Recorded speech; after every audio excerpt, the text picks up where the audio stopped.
Pakistan has been left with only 5 days of diesel stocks following oil prices in the international market hitting around $112 per barrel that stood at $94 per barrel before the start of the Russia-Ukraine war.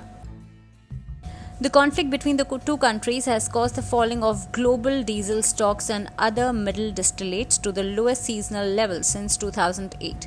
The Oil Companies Advisory Council had already warned the Pakistani government about the diesel shortage crisis due to the depletion of stocks globally.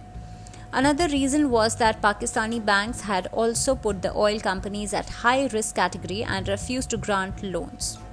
The council had also written a letter to the Pakistani Central Bank governor to intervene in this regard. The Pakistan State Oil (PSO) has informed the Energy Ministry about the situation in a letter sent to the Director General.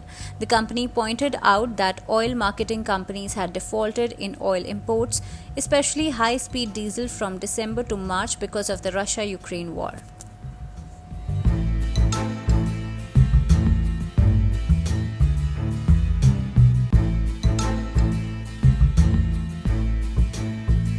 The PSO also said it had resulted in a shortfall of 205,000 metric tons of diesel imports from January to March 2022.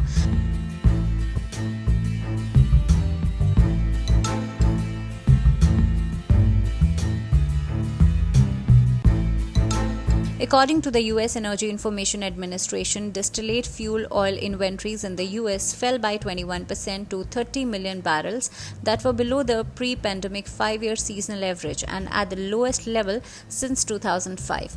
The stock in Europe also fell by 8% to 35 million barrels below the pre-pandemic 5-year average at the lowest level since 2008.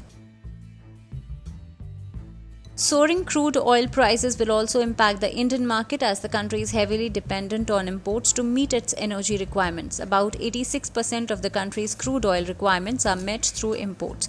So clearly the country's import bills are set to surge. The trade deficit will widen, putting pressure on the country's current account balance.